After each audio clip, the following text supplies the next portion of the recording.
Entendido, né?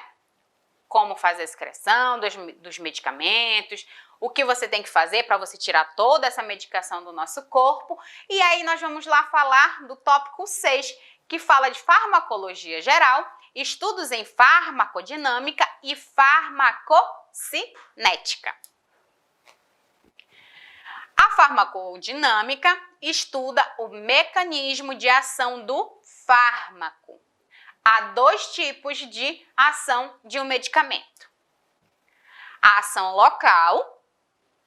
A medicação age no local onde é administrada, sem passar pela corrente sanguínea. Vamos lá, exemplos: pomadas e colírios. Eu não preciso que o colírio entre na minha corrente sanguínea, porque ele vai agir instantaneamente naquele local.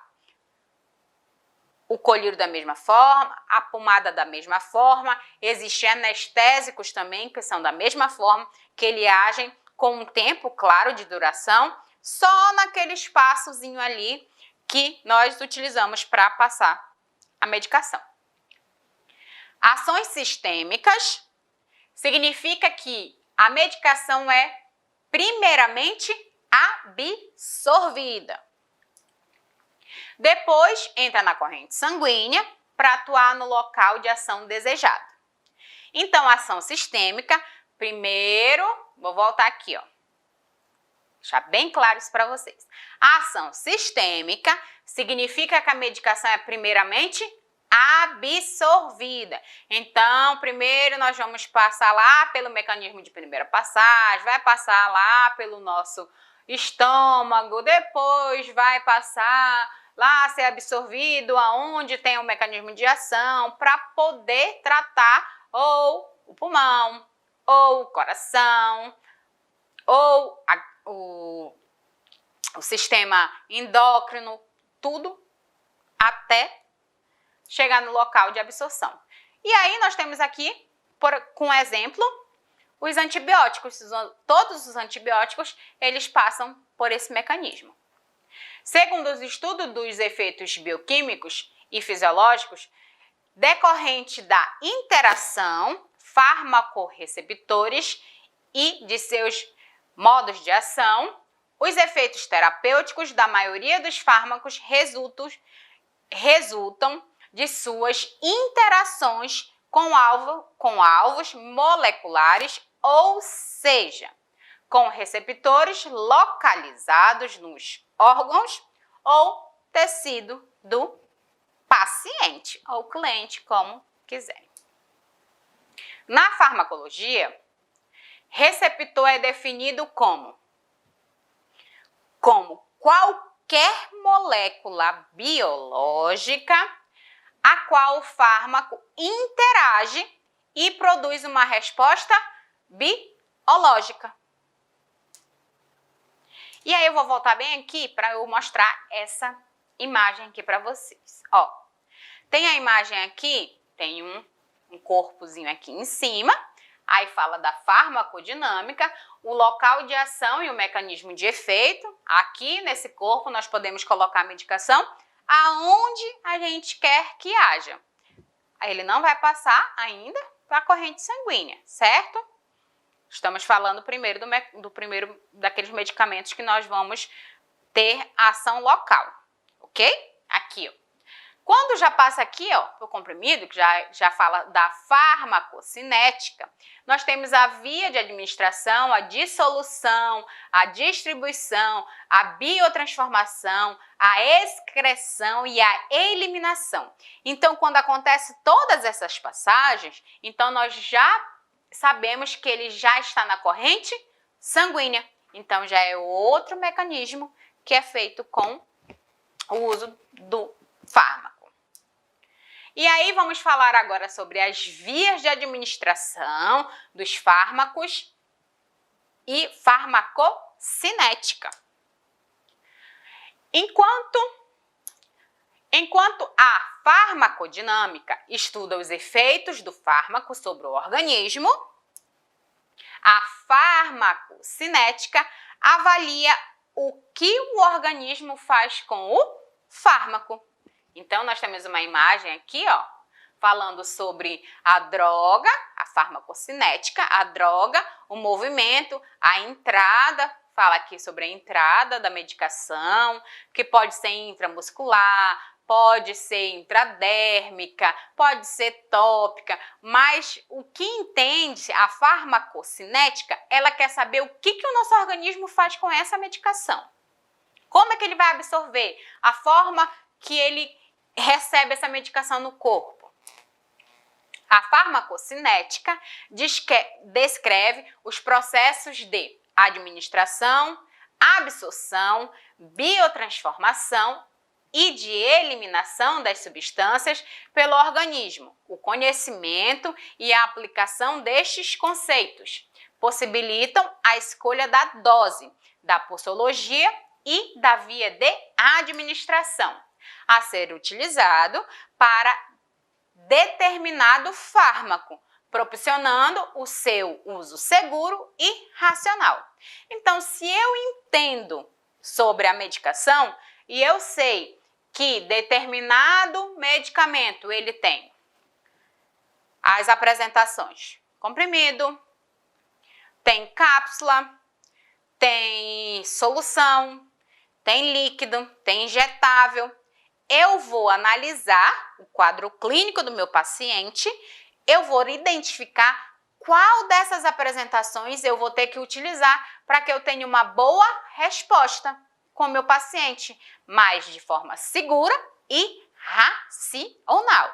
É isso que nós temos que ter a ciência quando nós formos trabalhar com os clientes, quando nós formos ter o atendimento destes pacientes.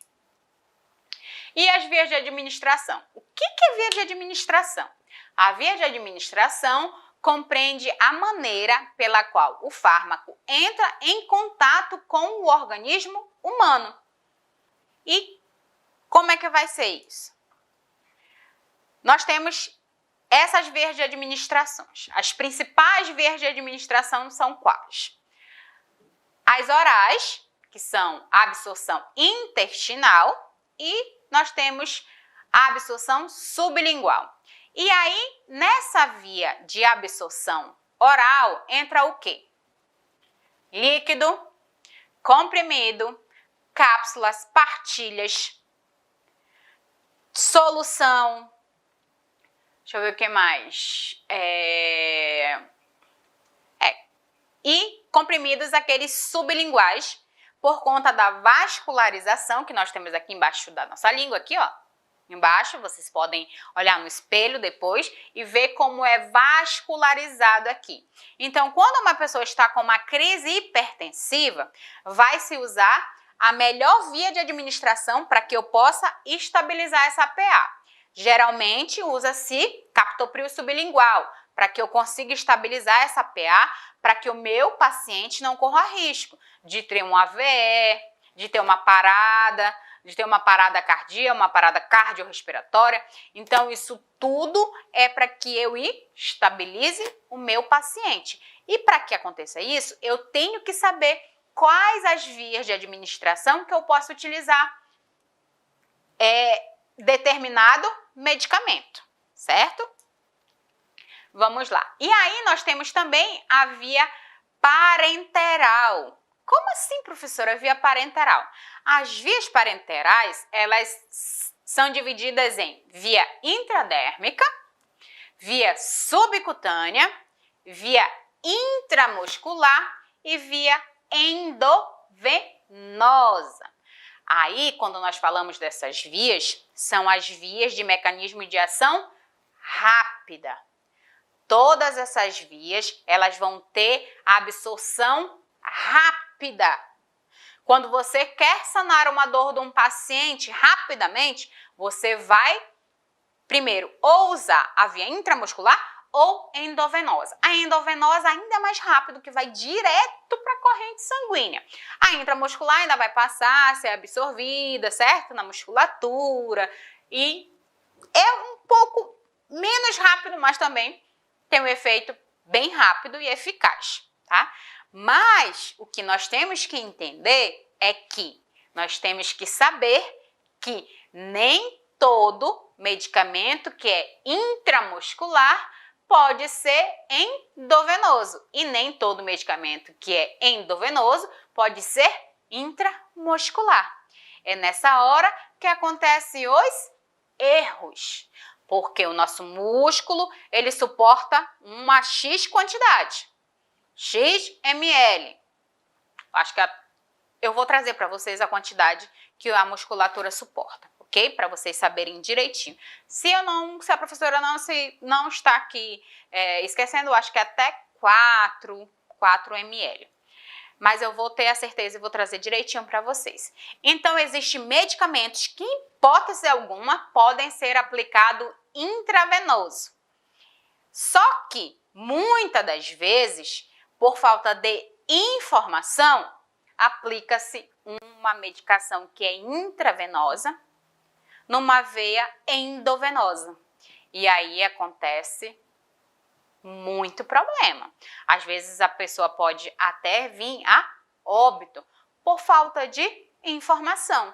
É importante que a gente fique atento às vias de administração de cada medicação, que está lá dentro da embalagem, que nós vimos que o SUS disponibiliza também cada medicação, as suas vias de administração correta.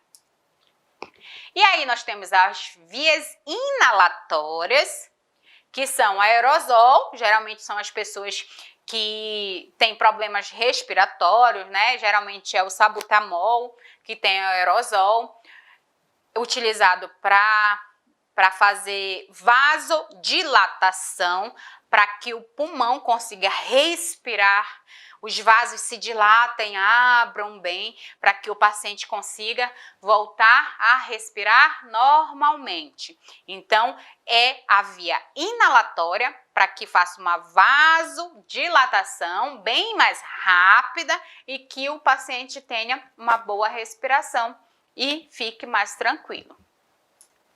E aí nós temos as outras vias, que são as vias retal, ocular, intranasal e dérmica.